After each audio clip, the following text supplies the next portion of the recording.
Good evening, everyone. Welcome back. And are you ready? Um, I just wanted to make sure that I stated this meeting will be recorded for public record. And Chair Jones, the floor is yours. Good evening, and we'll call this meeting to order. It is 5:45.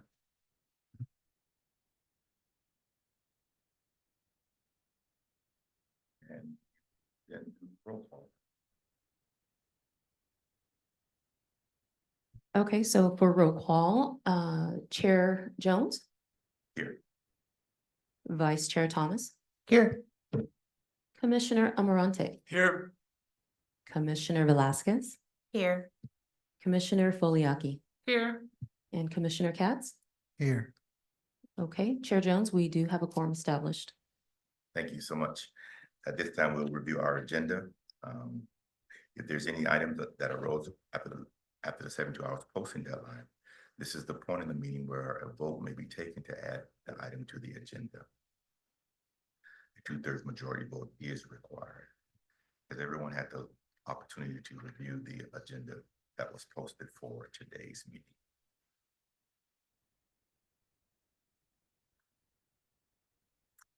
Right, do I have a motion to approve?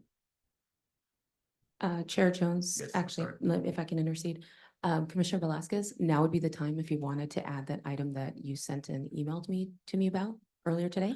So now would be the time. So yes, there is one, I guess, would that be a change then, or? Add. All right, just to add, a request to add the item. Yes, we would add it under your reports from commissioners, under the other items you have listed. We Okay. could do that. So there would be one, I have one request to add for the reports for commissioners. It was a concern brought up by some citizens or concerned citizens in the city of Seaside regarding the questioning of youth without their parents, or I guess an attorney present, but mainly without a parent present. So Chair Jones, I could add an item C under number 6, if you would like me to, regarding addressing the concern that Yes. Commissioner Velasquez brought up. Yes. So Commissioner Velasquez would like to add to the agenda under 6, item C, concerns regarding the questioning of youth by law enforcement Correct. without their parent or an attorney present. Are there any questions? Is that like if a minor is in custody or if the police are just conducting the investigation, it doesn't matter? Well, from my understanding, in regards to the instance I've been told about, they weren't in custody. So it's just basically the questioning regarding, I guess, possible criminal activity or something that's happened, but there wasn't a parent present. I think it's great to add it to the agenda. Can I get a motion to add it? I move that we add item 6C to the agenda. And I get a second. Second. It's been moved in second. Are there any questions? Was that Thomas that second? Yes, it was. All in favor? Aye. It's been added.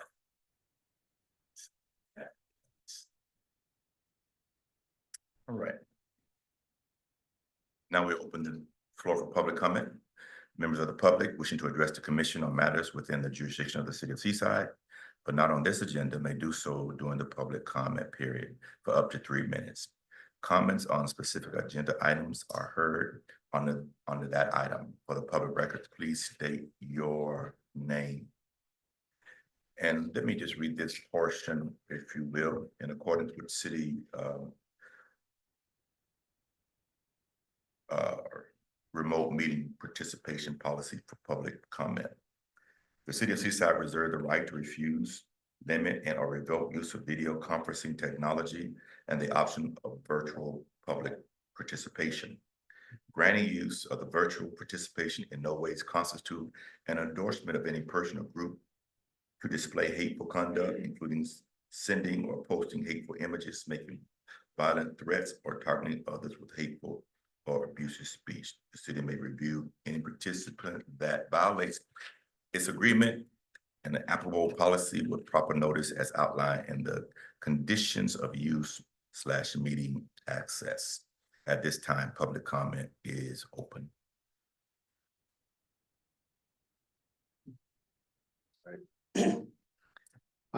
Hello, my name is Wes White, co-president of Salinas Monterey County Homeless Union.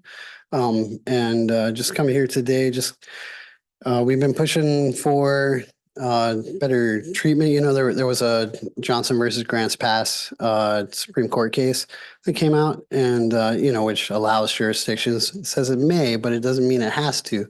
You know, you could just drive people out for no reason at all, maybe even criminalize ticket or arrest them. And just looking for some kind of confirmation that's not happening, I suppose, maybe even a public statement, you know, to that effect. I always worry about, you know, people living outside in a tent, in a car. You know, a lot of these folks are signing for services with the continuum of care.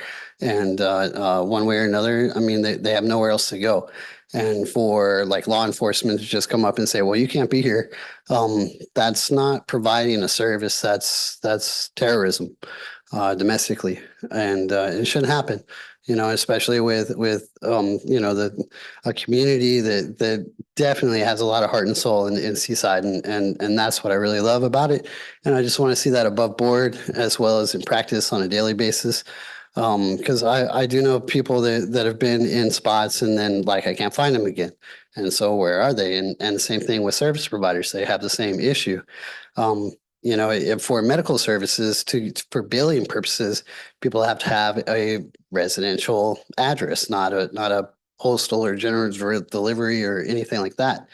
So, you know, actually allowing people to be somewhere, anywhere, especially if they're signing for services, like there's little old ladies that have been driven on, you know, in threat of losing their motorhome. The only sense of security they have, you know, with a locked door and a bathroom they could use, that's fleeting. So, you know, these are just kind of issues I'd hope you think about. And, you know, as people are out in the street and you know, they just need a home. It's getting that much more difficult with evictions and everything else. And pretty soon it's going to be your friends and relatives that are out there too. So got to treat people better. Thank you.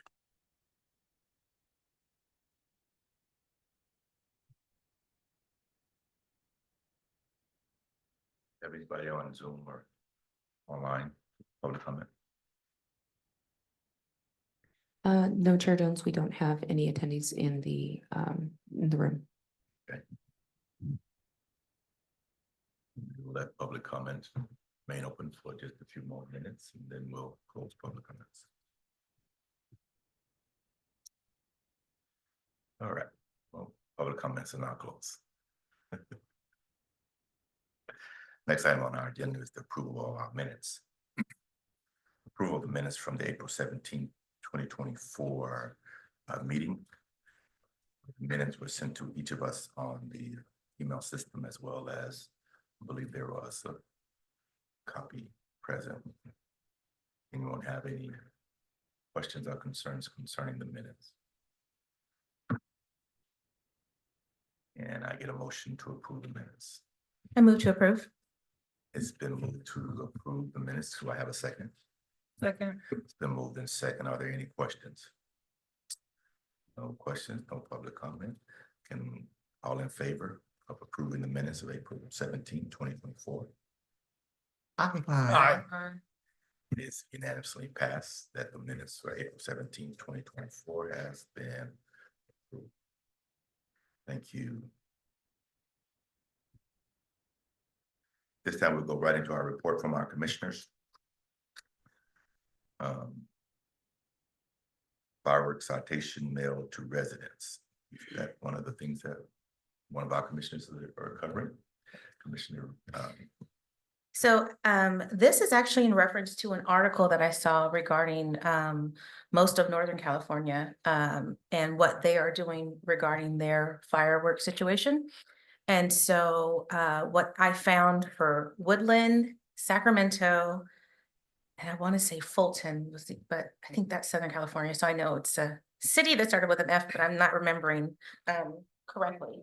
But no, that was on. Sorry about that.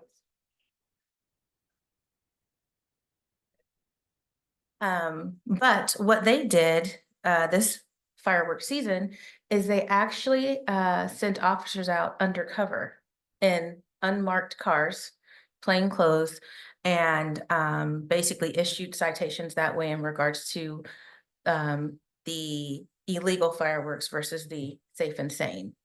And so I guess for them, that is actually working because they don't, like, I guess those who have the fireworks don't know that there's an officer amongst them actually watching them like the illegal ones.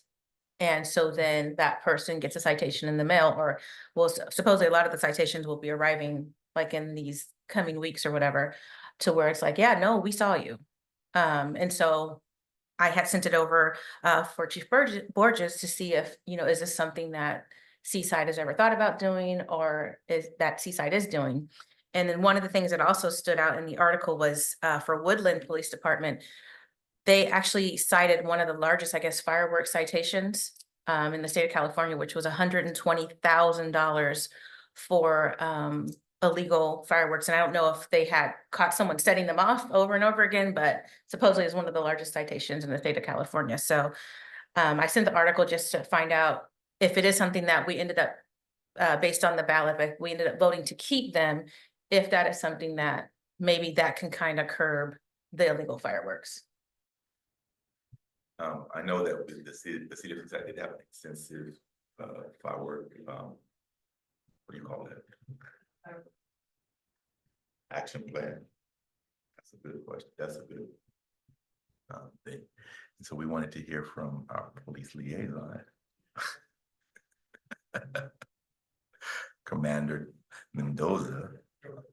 Dozer. Yes, just I always Doza. get your name wrong. It's fine. Everybody does that. Either call me Mendoza or Dozer. So, Yeah. Commander, I did see a number of pictures on Facebook and read some of the articles, well, not really articles, but the comments concerning the firework prevention or illegal firework task force team Right. that was set up. So could you, if you would, tell the commission a little bit about that? I don't Yeah. know if all of them followed it. Yeah. So this year we had our drone team doing a lot of the firework enforcement. So like was mentioned, it's almost like undercover agents, but in the sky, monitoring illegal fireworks. It's pretty interesting because you can actually put like a reticle or a crosshair on a house. It pops up the address, and that house just got cited, or at least logged to be cited later on. So we had multiple drones in the air finding that, or watching people set up fireworks, waiting until they went into a house and then link the house that way.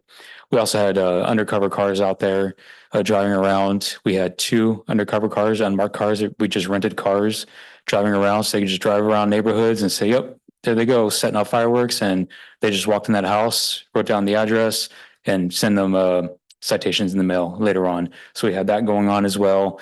We had also marked vehicles as well, driving around doing the same thing. We also hired a security company. From what I saw, they were driving just plain white cars with a little emblem on it, but they didn't look like police cars. They're doing the same exact thing, just driving around, saw fireworks going off, attaching houses to those people lighting the fireworks, writing down the addresses, filling out the forms that we gave them, turning them in so we can mail them the citations as well. So that's what we were doing this year. Also before that, doing a lot of education before the actual 4th as well.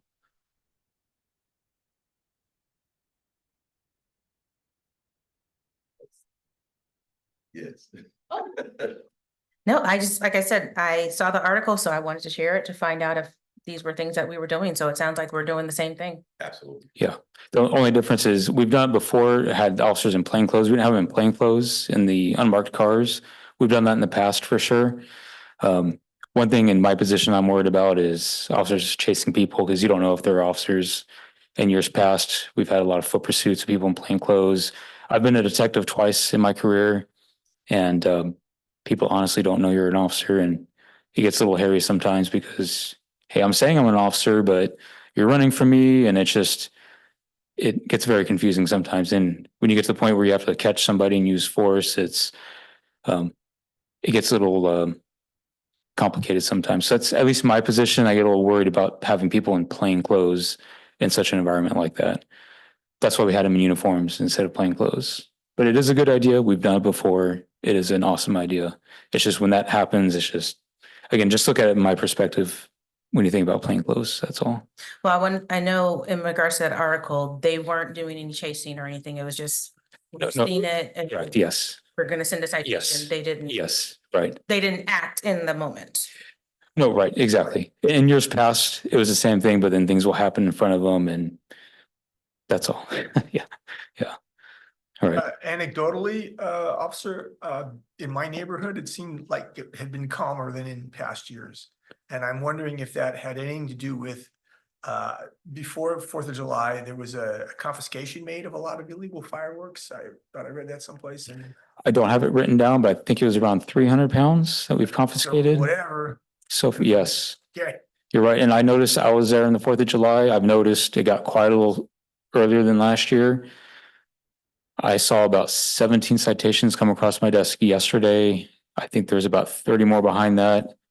I think we probably gave the same amount or just a little less this year. So I think it was not as bad as last year, I believe. fireworks, are they coming from Nevada, the illegal fireworks? You know, I'm not sure. Okay. I'm not sure where they're coming from exactly. Yes. Commander Doza, thank you for being here today. There was some talk last year when we were talking about fireworks, about trying to do some traffic control up on General Gym. Yes. And I thought I saw some barricades or something up there, some signs or something. What happened up there this year? Did you find the traffic up there worse or less? Or was it a bigger problem with congregating up in that area in general? Yeah. So this year the city council approved not parking on the west side of General Jim Moore so that there would be no congregating. It seemed to work out really well. One of the suggestions we got from our staff internally was extend it beyond 11 p.m. because the second 11 p.m. started, it packed the street. So that's something we're going to, I guess, suggest for this up next year, 4th of July. But yes, that did reduce a lot of the congestion on General Jim Moore. General Jim Moore was not allowing parking on the west side. As a follow-up, it was my understanding that a lot of these illegal fireworks and people shooting them off are from elsewhere. Did you see that pattern again this time? The people actually setting off the fireworks? Being from Monterey or Salinas or any other place that doesn't allow fireworks? So one thing I did notice from our command post was the areas where illegal fireworks were set off, there was large groups. So it's quite possible. I don't see 50 people living at one house. So I'm pretty sure I don't know for sure, but people from outside friends coming over at one house and setting it all off. So it's quite possible there's people coming from the outside to enjoy a party, enjoy the night and set off illegal fireworks. And I actually can speak to what took place on General Jim Moore. General Jim Moore is actually my backyard. And in past years, there's been like tons of cars back there. What I noticed this year, I was just standing in my bedroom window watching that cars would slow down and stop. We actually have a very good view we're right across the street from a park. So a lot of cars always stop behind our house. We would see a couple of cars stop. And then I would say in 1 to 2 minutes, we would see the police car lights flashing and they would speed up and they would take off. And that went on all night long. I was just sitting there in my bedroom window watching it. So you guys did a great job of Oh, thank you. getting them moved along. Thank you. I think most, I can't speak for all the citizens of Seaside, but I think that in my neighborhood, it was a little less. Okay, good. I think it was a Right. little less. I'd just be glad when y'all do get that one guy. I'm pretty One- sure.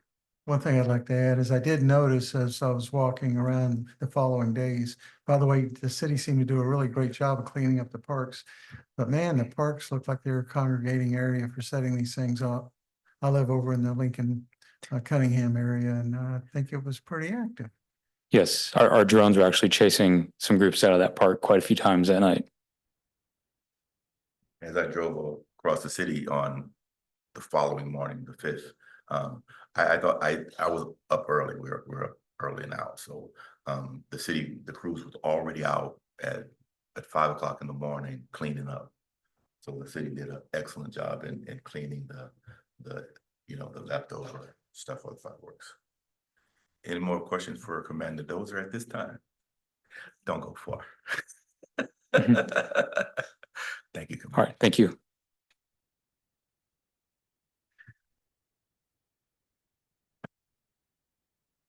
Yes.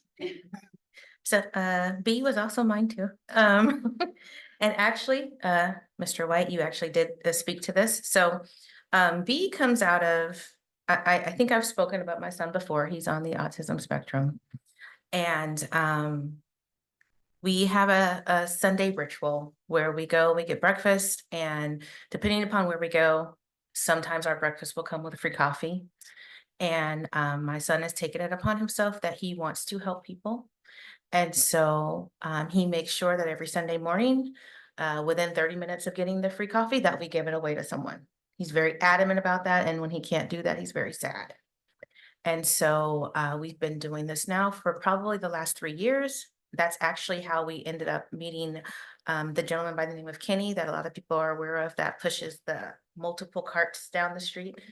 That's how we ended up befriending him, bringing him breakfast on Sunday mornings.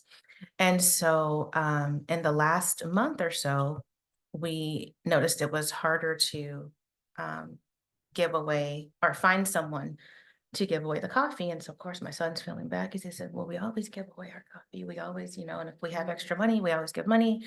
I've given like his old clothes away because he's very large. And he's just been very sad because he was like, you haven't been able, Mom, I don't see anyone, and so to make him feel better, I said, well, I think maybe the city is helping with them and they're getting resources. And so maybe it's a good thing, because I didn't want him to be upset. But then something led me to, well, you know what? I want to know that for sure. Like, I know I can tell him that to make him feel better, but I want to know for sure because it does seem like the numbers have decreased in the city of Seaside in regards to like encampments and things like that. So I sent the email to Regina just asking, we've noticed this and we just want to know what the situation is are they getting resources? Is the city helping? Or within the time that I sent her the email, the Supreme Court had made that ruling where it said municipalities were allowed to clear their streets. And so then I'm like, does it have to do with the ruling? Because I definitely don't want it to be that. So I'm glad that I thank Mr. White for coming tonight and speaking to that. So that's pretty much my question is, do we know why the numbers have decreased? Is it a good thing, a bad thing? I don't know if that's the right question to ask, but do we have an answer for that? Chief Commander Doza?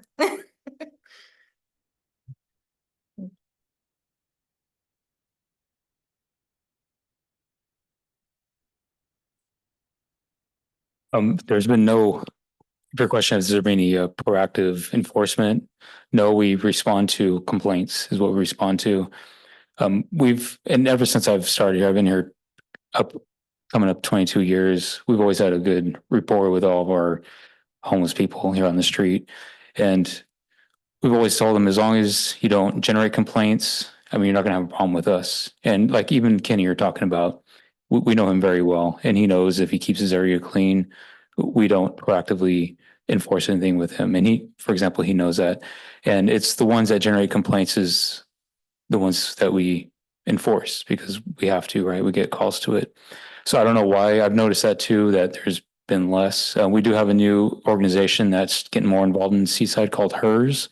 And they have a lot of resources that they're bringing in. They're coming to our briefing trainings and letting us know that they're going out there and giving out resources. So there are resources out there. I don't know if they're taking advantage of it.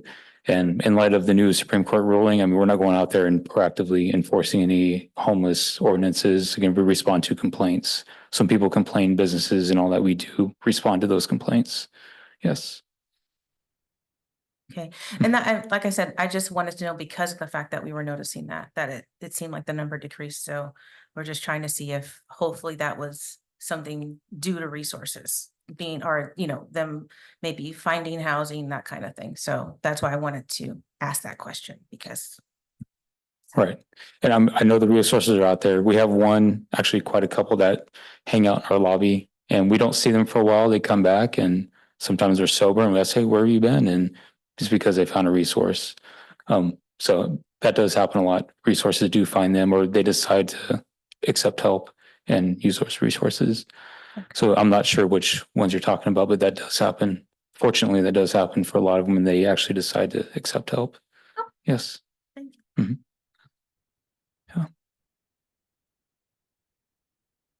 No. I've noticed that there's been a decrease as well. Thank you.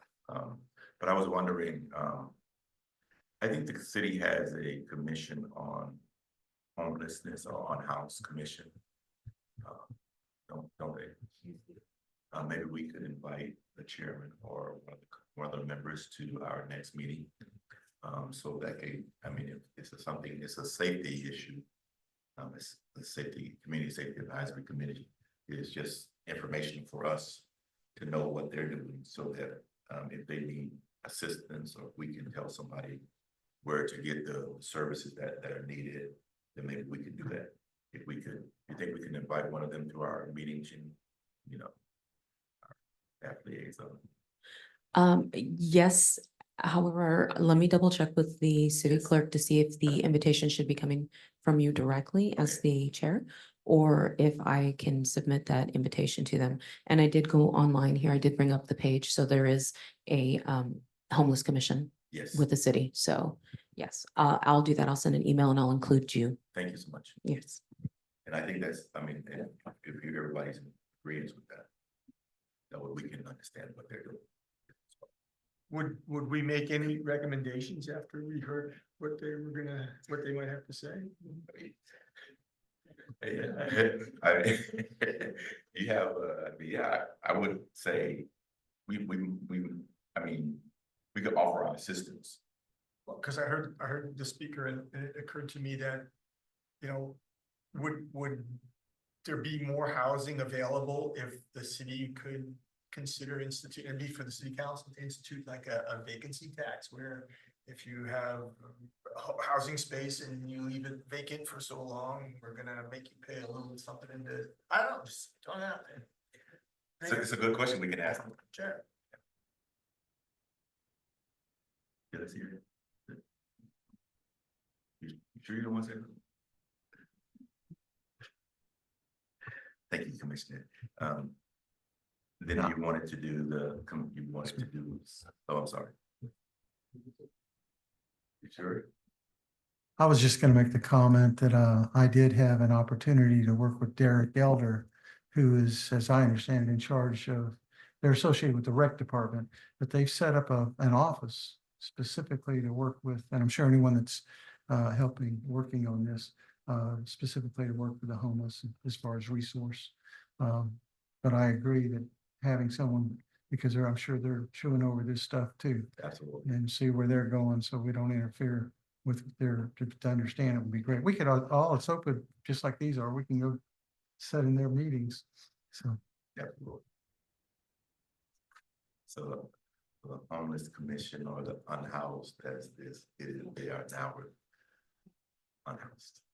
Chair Jones, Yes. one other alternative, I'm actually looking at the meeting that the commission actually meets every month on the fourth Thursday. I mean, it's quite possible that maybe our board, our commission could possibly attend one of their meetings. And they meet on the fourth Thursday. It looks like it's the fourth Thursday at 5:30 p.m. Yes. Yes, next week. Yeah. Yes. So, I mean, that may be an option as That may be an well. option as well. 5:30. 5:30. I'll also send an email to you, to all of you with that information tomorrow. That way you have it. Thank you. Because I don't need to know who is the chairperson of that committee as of now. So. All right. All right, Commissioner Vasquez, you had, Yes, so this last one, that was the one that we added. So I had some concerned citizens, I'm assuming parents, that basically had a concern about our youth or minors being questioned without their parents present. And so, like most community members, the understanding is, if it's a minor, they should only be questioned with their parent or an attorney present. And so we kind of they wanted that to be discussed by the CSAC. I have a question. Is this if someone is stopped on a street or something, or what? Or Well, if they're brought in? there's been multiple incidents, on the street, school campuses. Just various incidents to where the child's questioned and there's no parent present. And they're not told like, do you want to call your parent, or it's just, they're questioned. Sometimes about something that has happened to where it's unknown to them, they're being asked questions and they're answering, which of course they could be, I guess, incriminating themselves but just the fact that they're not told, that maybe their parents should or shouldn't be present, or, That would be a question for Commander Doza Doza. as to how is that handled with minors? just to get an understanding of the law. Yeah, if it's a if they're in custody and they're being questioned, absolutely, it has to be with an attorney. Not a parent, it has to be with an attorney. That has to be done. There's no option. So if we arrest a juvenile, they have to call an attorney before we even Mirandize them. So there's no question that has to happen. A lot of times it's after hours, so that can't even be possible. So we don't even bother questioning them at all or Mirandizing them. So I'm not sure what incidents they're referring to. So every situation is different. And police officers are in a kind of like stuck in a weird position too, right? Because victims in California under the Constitution of California also have rights too. So it depends on what the situation is, right? The victim has to be looked out for. So does the juvenile. So both sides have to be weighed when an officer is doing an investigation. And also in California, we have very unique juvenile laws in California because a juvenile can't technically commit a crime in California, right? So the officer also has to determine what's the best course of action for this juvenile because there's different dispositions. We can simply just release a juvenile. We can cite them into probation, give them to the parent, and tell the parent what happened. So it's up to the officer on scene, or at least that's what's encouraged by the law. Figure out what the home life is all about, school, what's the best course of action to take. So again, I guess my point is the officer really needs to figure out what happened, what's home life all about. So we should be contacting the parent, definitely, because we need to figure out what's going on at home as well. And that's our general practice, is getting the parents involved, at least calling them, talking with them as well. Most of the time they are there when we talk to the juvenile, or at least we call them to the scene. But then again, it depends on what the situation is or what the crime is. If it's a crime involving public safety, the officer is going to talk to that juvenile right away. If there's a weapon involved or there's somebody fleeing that's dangerous, obviously the officer is going to talk with that juvenile immediately without calling anybody first. But yes, we should be calling the parents at some point, definitely every time. But if you can find out what situations those are, I can definitely get the answers as to why those parents weren't called before they were questioned. I hope that answers your question. I think so, because, one of the things, like when it was brought to my attention, and then just, of course, full transparency, I'm also on the school board, so that's another reason why it was brought to my attention, which I did also reach out to our superintendent. But I think it's because there's this notion that if it's a minor, it's supposed to be automatic, like before we say anything to them, let's get your parent on the phone or get your parent here, or let's, do you know if your family has an attorney, that kind of thing. And so because that's the belief, Mhm. my thing is well, I want to make sure, like, okay, what does the law actually say? Are there instances where a child can be questioned? If so, what are those? Because I think that's part of the issue, is that the public is not knowledgeable of the situation. Right, So in their mind, they're like, you're questioning my kid and I wasn't even informed about it. right. I'm finding out my kids wherever after the fact, whereas I should have been a part of the questioning process, basically. So I think that's the place that they're coming from. And again, as a parent, I completely understand that. So, you know, being on the CSAC and being on the school board, it was one of those things I said, well, I will bring it up to both of our admins to see, you know, getting that information out or just trying to get information for the public. So, you know, that is what I was asked to do. So that's why I said I definitely will bring it up. And I did invite, you know, say, well, we have our meetings there every third Wednesday. You know, you can appear in person or via Zoom. So, you know, I did also, you know, give that information too. So, but again, as a parent, I can understand that. So that's why I said, well, I'm going to say something regardless of whether someone shows up or not. Absolutely. Yeah. And another thing I want to point out too is officers should be judging the juvenile's maturity as well, because they should be able to consent to being questioned too, even if they're not a true suspect in a crime. You know what I mean? We stop a juvenile who might suspect stealing from 7-Eleven, for example, and they're lying to us about weird things. They obviously don't have the mental capacity to be interviewed. And that's when you just call mom or dad, like, hey, can you come down here, please? We need to talk.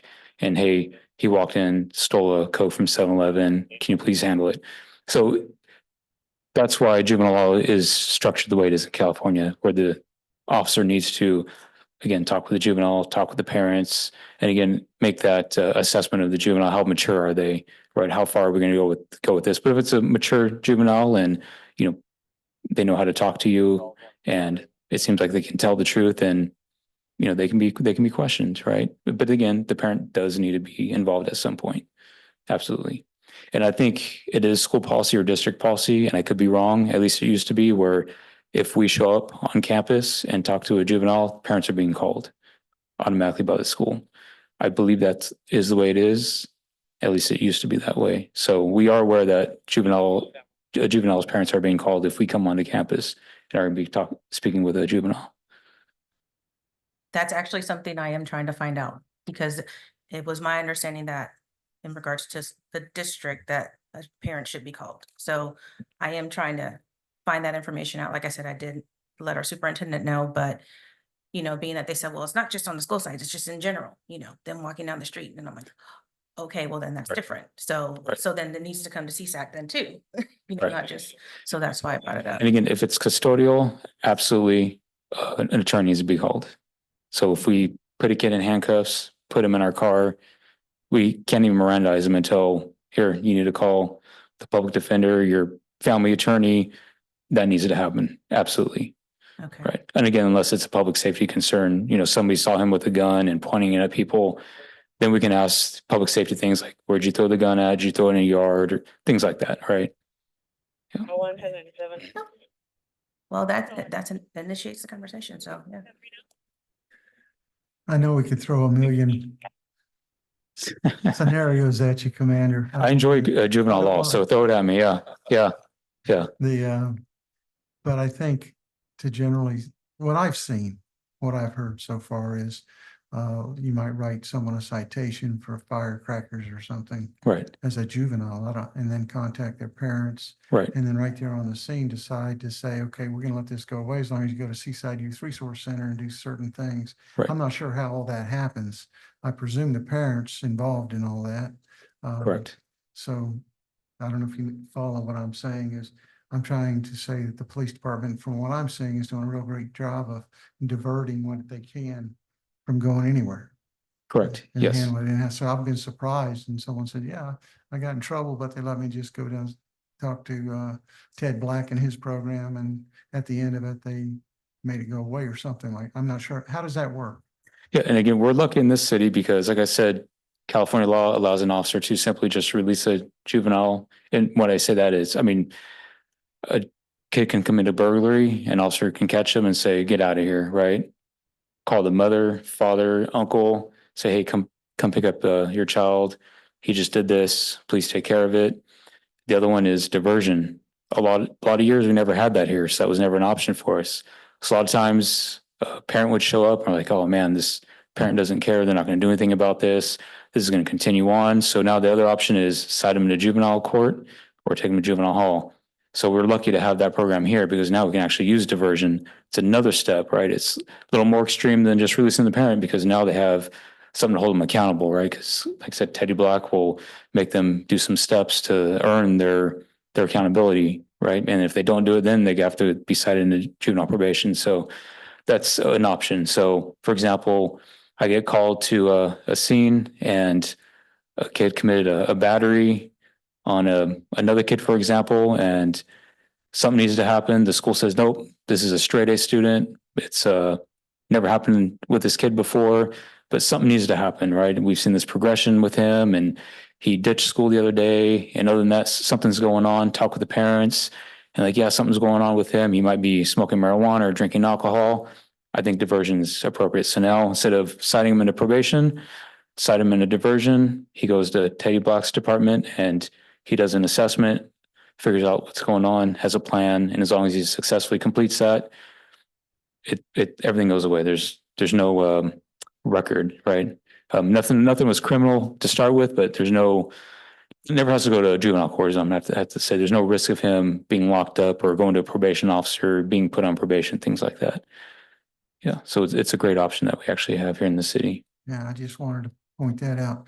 The other thing I wanted to say, I guess, from my position is, it's my understanding that if you're under 18, maybe I'm wrong with this, or if you're going to school or something, you have a curfew of 10 p.m. That's the law. Not the Correct. city ordinance. It's, I don't know if it's a state or county or. what City it is. ordinance, correct. Nothing. Yes. And so if I see a bunch of kids out there at 11 o'clock, you know, I don't want to necessarily ruin their rights or anything, but if I don't know what they're doing and I'm worried that it may not be good, then, you know, that, to me, that's a red flag. Right. If they're not with their parents or with some responsible adult. You know, I got a bunch of kids running around at 11:30, 12 o'clock at night. How do you generally respond to those calls? Or do you get calls like that? We do. A lot of our officers will run into juveniles at nighttime. A lot of times they drive them home. So they pick them up, drive them home, call their parents, say, hey, I'm on my way with your son. Or a lot of times they'll call the parents and make them pick them up. If they can't get a hold of a parent, they'll take them down here or downstairs, then call the parent to pick them up. We don't write a lot of citations for that because we use diversion. So we'll check to see how many times we've picked up this kid or contacted this kid for curfew. And if it's been a couple of times, then we'll divert him to Teddy's department. If not, a lot of times officers will drive the juvenile home.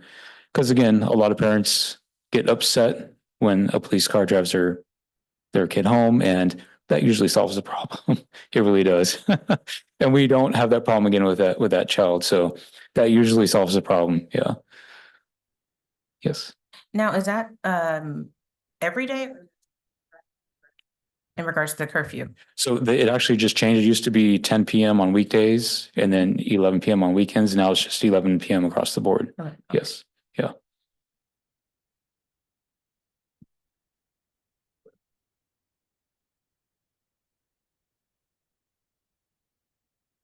So, if there were, I made a police report myself not too long ago, there were a bunch of kids in a parking lot at a neighborhood market, and the market is closed and the kids are just out there, you know, hanging out, playing music. And I mean, that's not a curfew violation, but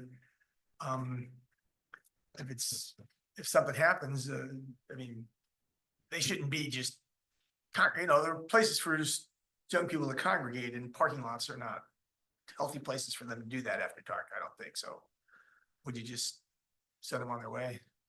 Yeah. I always tell people, call us, let us figure out what's going on. Yeah. Sometimes they aren't doing anything wrong.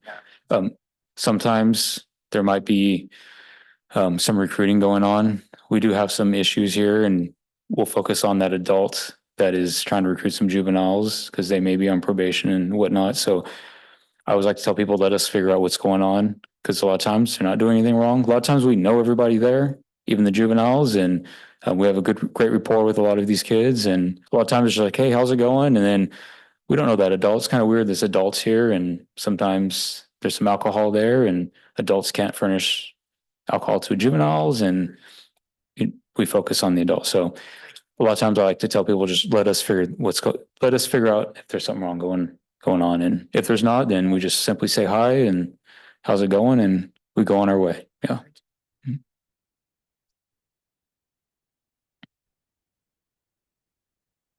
Yeah, I just, like I said, just wanted to initiate the conversation. You're welcome.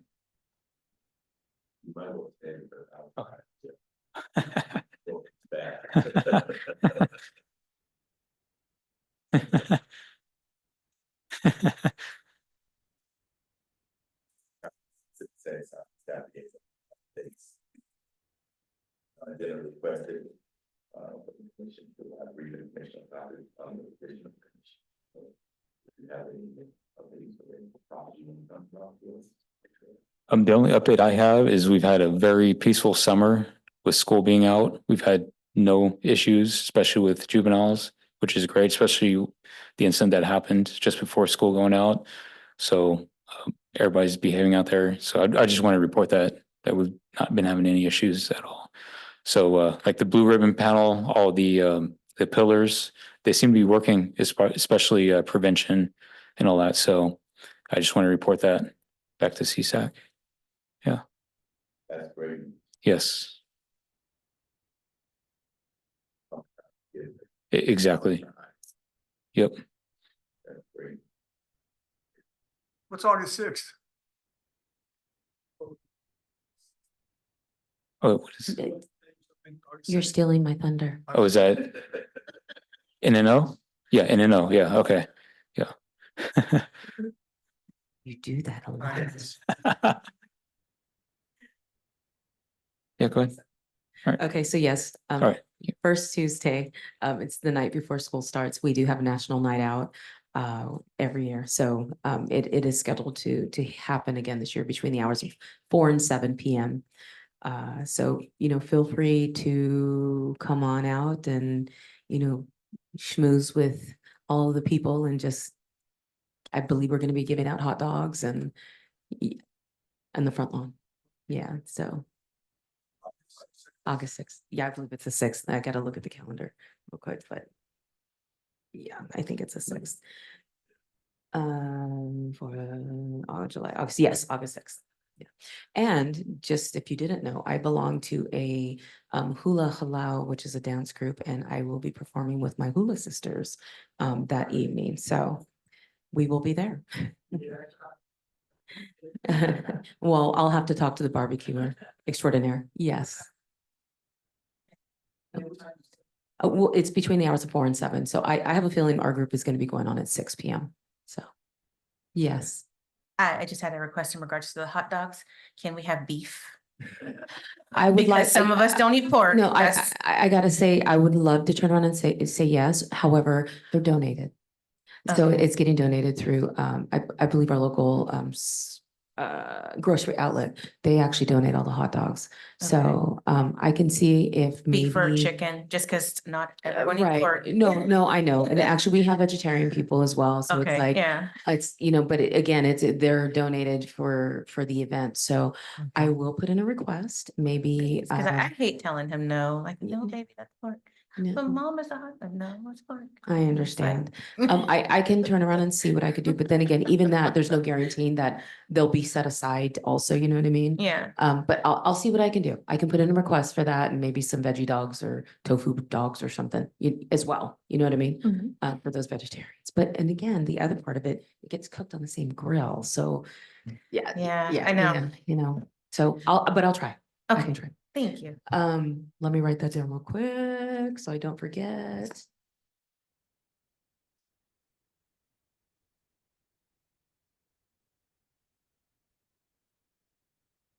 Okay, so the other thing that I was actually going to bring up under the reports from staff is the 2024-2025 annual work plan schedule.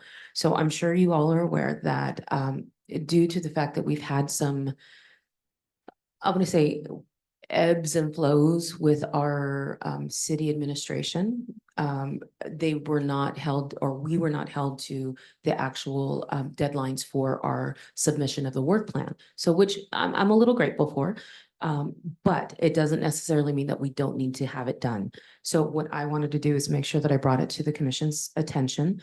If you'd like, I can go ahead and email last year's copy that was completed. So that way you have something to go by. I did receive a few suggestions from our city clerk as far as maybe some updates to kind of help navigate through the change. But we do need to have it completed, and I just wanted to bring it to your attention so that way you can give me a plan of action, or if you'd like to have a plan of action at the next meeting. Is there a deadline that has to be completed by? There is not a hard deadline. However, I think we should give ourselves a deadline. That is my recommendation. So that way we're not. Right.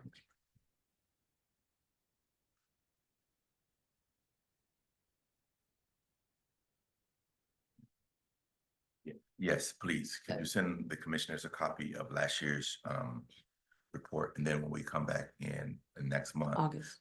we can set a schedule on finishing it. That sounds great. And I just was listening to a second ago in our ordinance, it's the April meeting, which was the deadline that, Yes. but we're not the only commission that, they basically straight across the board were like, okay. Even, I believe even in the budget, they didn't include anything in the budget for the So, city. because it was supposed to be done the same time as police department does their. Yes. And did we get a report on the special weapons this year? Did we? The military. Did we? That was. I don't know. SB 481. So SB yeah, 481. yes, and yes, it was done. And actually, that was the meeting that we sent where no one showed up, right? Over at Oldemeyer. So it was even put out prior to the Yes, commission. Yes. I set up and requested a translator Yeah, for we did it the Odemeyer. at Oldemeyer, and there was no There was attendees. no attendance. Mhm. That's right. You're absolutely correct.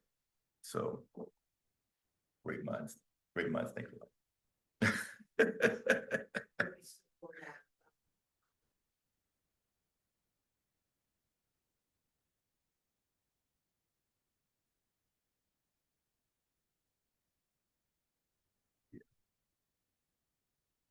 Just for my information, I want to make sure that I put in the right area.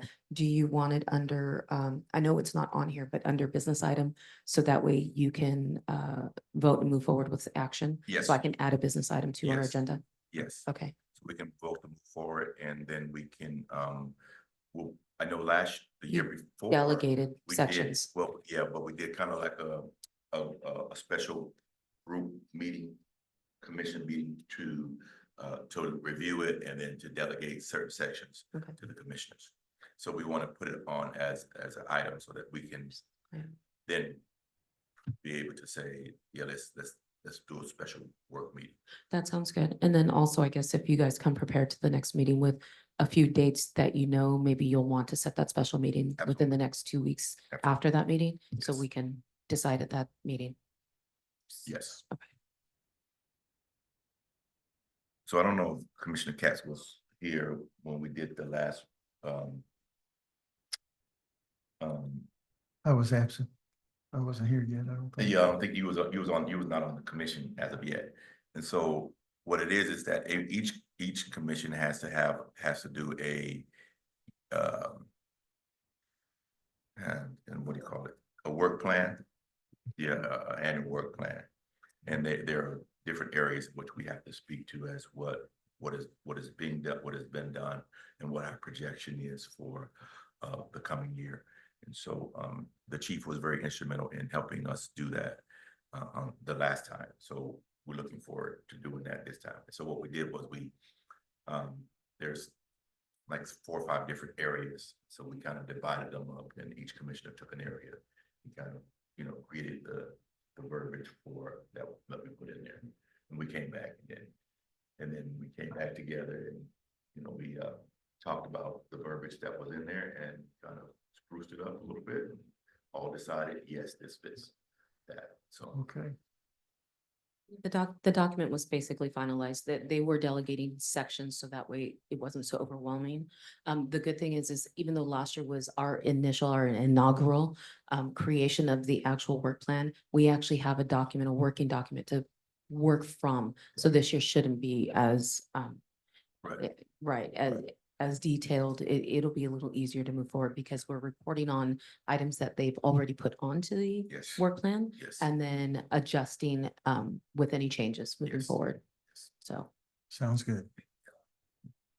We can put that on for our next time. And then we will send out the previous one. Well, I mean, you don't have to do it like right away. Our meeting is not until next month, so, but at least a couple weeks before. Right, thank you. Do we have an update about the youth member? Any information on that yet? No.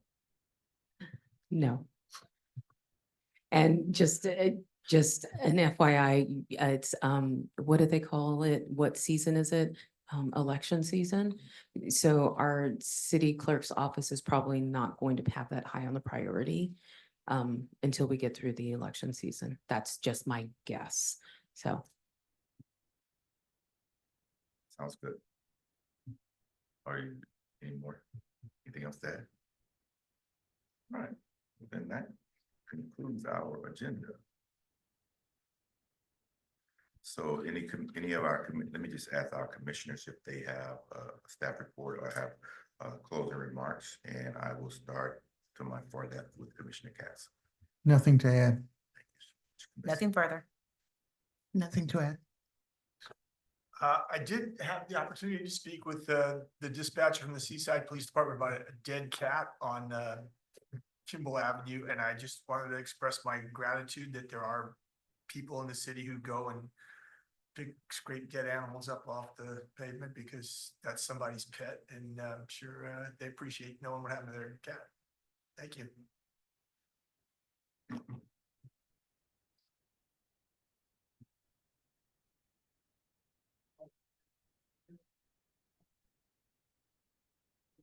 Oh, I'm sorry. I just got an alert on my thing that about a shelter in place, but go ahead, Commissioner. Nothing to add.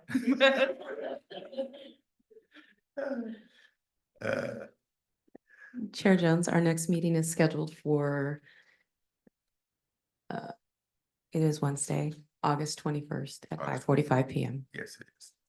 So, as we close out our meeting, I just got the Seaside Police Department just sent out an alert, shelter in place. Shelter in place, Seaside, this is Seaside Police Department, due to police activity in 500 block of Amador Avenue, residents in that area. Please shelter in place until further notice. So,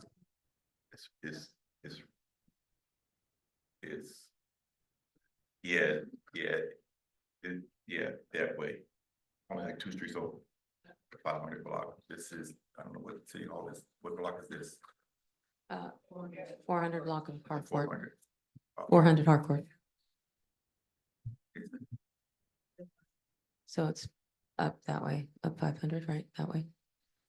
No, it's, so when you, okay, so, Shall we call the meeting? yes, At let's what adjourn the time? meeting. 6:43? So My motion, the meeting be adjourned. it's been moved. Second. It's been moved in second. All in favor? Aye. So when you, so Sonoma is that way. No, that's. Yeah, but. Yeah. Yeah. I know that.